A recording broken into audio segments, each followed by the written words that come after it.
jasa-jasa yang menjual misalnya cara nambahin follower. Nah seperti itu udah buat saya lebih enak sih. Jadi bikin konten, mereka semua udah bikin konten, ya kita tinggal beli aja.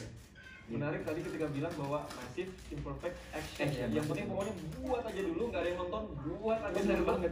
Yang penting pokoknya digempur aja. Bener banget. Itu bisa dikaitkan dengan branding awareness kali ya Mas ya. Betul, Karena kan betul. ketika Betul.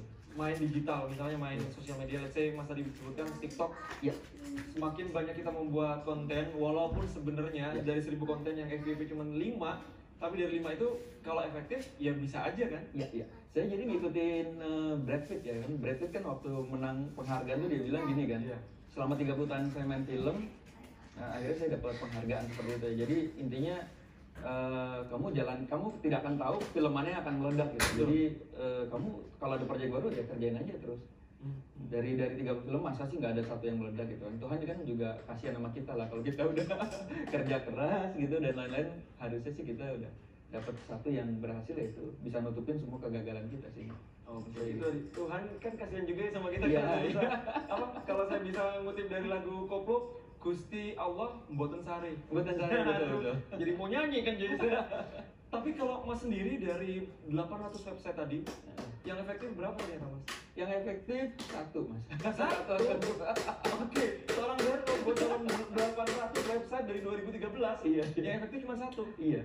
Nah kalau boleh diceritakan dari 800 itu seperti apa sampai akhirnya satu ini yang efektif? Nah jadi gini, kalau zaman dulu tuh memang algoritmanya tuh masih sederhana. Jadi kita bisa bikin 800 dengan copy paste. Lama-lama kan algoritma berubah kan. Betul.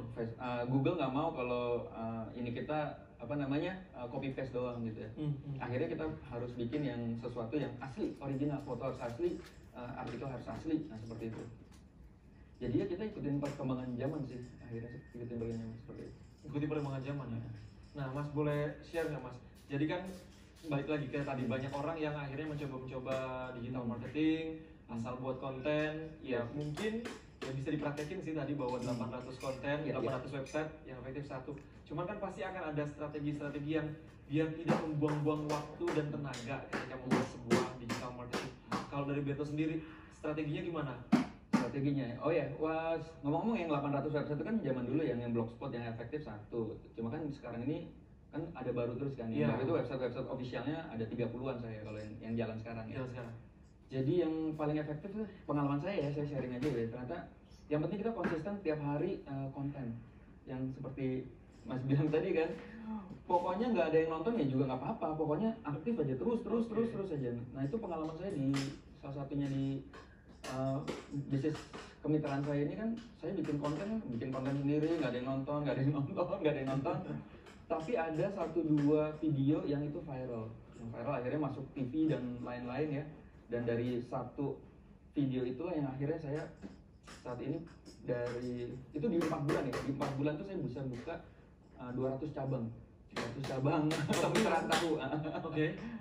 Ya sampai sekarang udah 500. Nah itu yang menarik kan, yang penting konsisten tiap hari bikin konten sampai akhirnya ada 1-2 video yang meledak aja, itu membuat kita nanti ya itulah Tuhan tuh baik lah.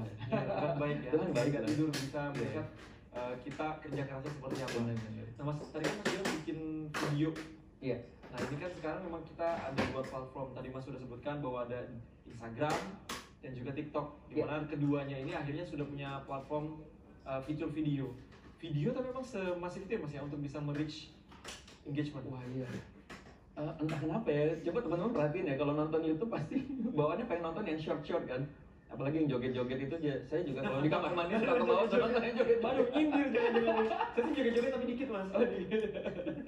Nah ternyata itu permainan para pengusaha tuh di situ. Jadi Iya. makanya kalau lihat bisnis saya tahu itu mainnya bukan jual kemitraan, enggak. Jadi ada orang yang joget tapi ada tersamar kita jualan kemitraan gitu. Yang penting brand awareness-nya dulu gitu. Karena emang orang suka yang mungkin udah pusing dengan kerjaan kali ya. Lihat joget-joget tapi ada belakangnya ada tersirat jualan lah ibaratnya seperti itu. Bisa dibilang soft selling kali ya. Karena Soft selling ya, benar soft selling. Saya sendiri sebenarnya Mas ini akhirnya curhatan lagi ya. Saya sendiri kan sebenarnya kan juga ya sedikit menerima lah endorsement gitu kan. Tapi ketika hard selling dengan soft selling itu akan lebih laku soft selling. Seperti Mas tadi mungkin jenuh ketika melihat advertising gitu ya. Tapi ketika melihat ada orang joget-joget di belakangnya ada tahu, terus tiba-tiba bukan fokus ke jogetnya, gagal fokus ke tahunnya. Gitu Iya, kali iya. ya. Jadi gini, orang tuh sebenarnya tidak suka dijual-jualin mas. Jadi kalau kita nawarin orang iya. langsung jualan tuh nggak suka. Tapi orang tuh seneng dengerin story. Makanya kan gosip di Indonesia tuh banyak banget kan. Dari pagi sampai malam itu kan isinya gosip semua. Oke. Orang seneng nonton story sebenarnya. Jadi kalau kita pintar-pintar membuat story, ya itu sebenarnya nanti tersirat sih di situ sih. Tersirat jualannya gitu. Betul. Yang penting kita pintar-pintar bikin storynya aja. Dari mulai joget, tiba-tiba dia makan tahu, enak banget misalnya kayak gitu contoh Betul. sederhana. Karena bener kemarin banget saya lagi jalan-jalan ke sebuah daerah mas. Saya tuh sebenarnya nggak jualan gitu, itu bukan endorsement juga. Saya pakai kacamata hitam. Orang tahu saya jarang pakai kacamata hitam. Tiba-tiba pakai kacamata hitam dan semua akan bertanya, Mas David kacamatanya lucu. Akhirnya mau nggak mau yang DM saya kasih tahu mereknya. Saya pikir-pikir itu juga berarti promosi ya. Iya, itu harusnya bisa jadi affiliate gitu. Betul. Harusnya yang tadi saya sebutkan merek kacamatanya mungkin bisa memberikan sebuah apresiasi buat saya gitu ya. Benar. bercanda. Oke, Mas. Jadi pertanyaan selanjutnya nih, Mas. Bagaimana prospek kedepannya digital marketing ini? Apakah memang masih dibutuhkan ketika melihat bahwa semua orang memanfaatkan digital marketing, tapi kalau misalnya sudah terlalu nyampah, apakah digital marketing masih dibutuhkan?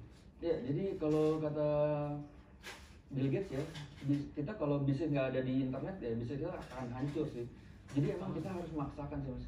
Dan menurut saya bukan akan jadi, ya itu tampak tuh kalau kita misalnya kontennya jualan mulu sih. Ya. Jadi sekarang eranya bener-bener udah era story sih, era story. Jadi saya punya bisnis isinya Instagram juga nggak jualan, jadi bener-bener ya joget, ya edukasi, ya cerita, ya lawakan. Makanya suka ada sketsa-sketsa drama komedi kecil itu sebenarnya banyak jualannya gitu kan. Apa sih mas akunnya mas? Mungkin bisa saya kepoin. Boleh, Bisa ada. contoh-contoh strateginya. Kalau di Instagram itu tahu go ID sih, tahu go ID. Tahu gue ID. Jadi bisa jadi contoh gitu ya bahwa sekarang tuh eranya harus bikin story. Iya, Jangan cuma promosi yang hard selling. iya. Jarang hard selling ya malah ya. Oke, saya akan bacakan nih mas. Sepertinya ada pertanyaan juga dari para audiens dari webinar saya.